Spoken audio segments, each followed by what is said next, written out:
अखिल भारतीय पाल बघेल धनगर महासभा द्वारा सागर में देवी अहिल्याबाई होलकर महोत्सव का भव्य आयोजन किया गया। कार्यक्रम में समाज के राष्ट्रीय अध्यक्ष राकेश पाल और नरियावली विधायक प्रदीप लारिया मुख्य अतिथि के रूप में दोनों नेताओं ने लोक माता देवी अहिल्याबाई होलकर सहित समाज के महापुरुषों के चित्रों के समक्ष दीप प्रज्वलित कर श्रद्धा सुमन अर्पित किए। कार्यक्रम को संबोधित करते हुए विधायक प्रदीप लारिया ने कहा कि पाल बघेल और धनगर समाज का इतिहास गौरवशाली और न्यायप्रिय रहा है। विधायक लारिया ने इस अवसर पर समाज की मांग पर देवी अहिल्याबाई होलकर की मूर्ति स्थापना के लिए 1 लाख रुपए देने की घोषणा भी की। राष्ट्रीय अध्यक्ष राकेश पाल ने कार्यक्रम को ऐतिहासिक बताते हुए कहा कि इस प्रकार के आयोजन समाज को संगठित करने की दिशा में मील का पत्थर साबित होंगे। ईएमएस टीवी के लिए सागर से निखिल सोधिया की रिपोर्ट।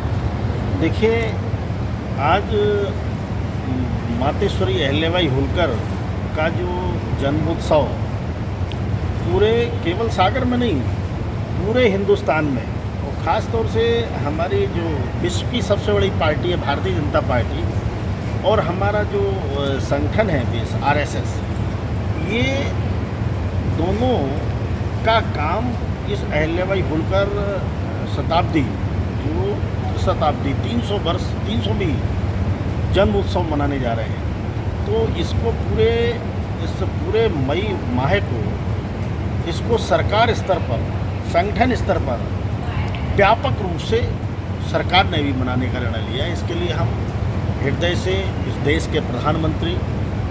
और उत्तर प्रदेश के यशस्वी मुख्यमंत्री योगी आदित्यनाथ जी और देश के राष्ट्रीय अध्यक्ष श्रद्धेय आदरणीय जेपी नड्डा साहब, आदरणीय अमित शाह जी और मध्य प्रदेश के जो मुख्यमंत्री हैं डॉक्टर मोहन सिंह यादव, यशस्वी मुख्यमंत्री जी, जहाँ जहाँ मैं समझता हूँ बीजेपी की सरकार है, वो सारे प्रांतों में वहाँ बहुत बड़े महोत्सव के रूप में देवी अहिल्याबाई होलकर जन्मोत्सव मनाया जा रहा है। उसी के क्रम में हम देवी अहिल्याबाई होलकर के वंशज है पाल बघेल धनगर समाज, और उसको यद्यपि हम ये नहीं, वो सभी की देवी हैं और सबके लिए, समूचे वर्ग के लिए काम किया है। हम उनको एक समाज में तो नहीं बांध सकते, लेकिन हमारा ये दायित्व बन जाता है कि हमें भी बड़े पैमाने पर समाज को इसमें अग्रणी भूमिका अदा करनी चाहिए। इसी क्रम में तमाम चीज़ें भी हमारी बहुत व्यापक चर्चा हुई है सागर में आकर के, शिक्षा पर भी चर्चा हुई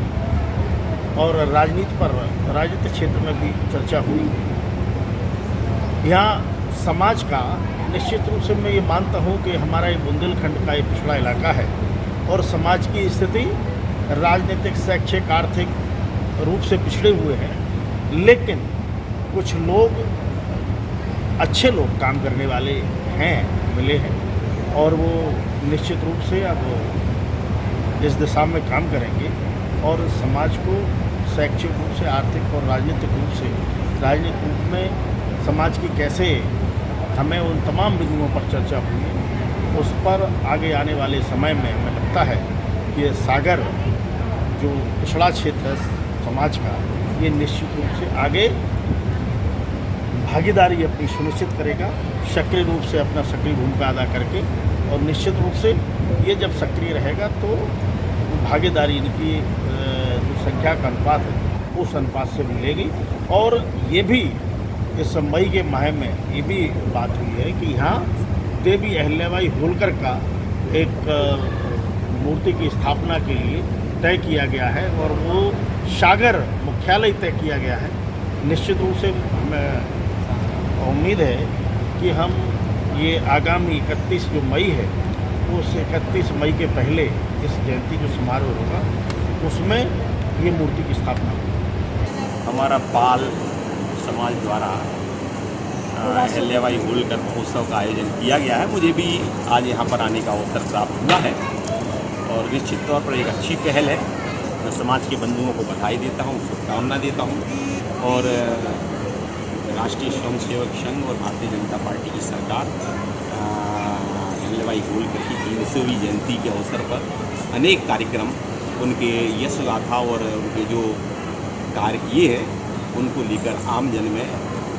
उनका प्रचार प्रसार हो, उसके लेकर कार्यक्रम कर रही है। और हम सब की भी ये है कि इस तरह के जिन्होंने समाज सेवा के क्षेत्र में काम किया है न्याय के लिए काम किया है अपने शासनकाल में, धर्मशालाएँ बनाई हैं, तो धार्मिक कार्यक्रमों में उन्होंने काम किया है। ऐसे लोगों का जीवन लोगों तक पहुंचना चाहिए। निश्चित तौर पर आने वाली पीढ़ी के लिए ये कहीं ना कहीं एक संबल भी देगी और उनके लिए आगे काम करने के लिए कहीं ना कहीं आधार भी देगा।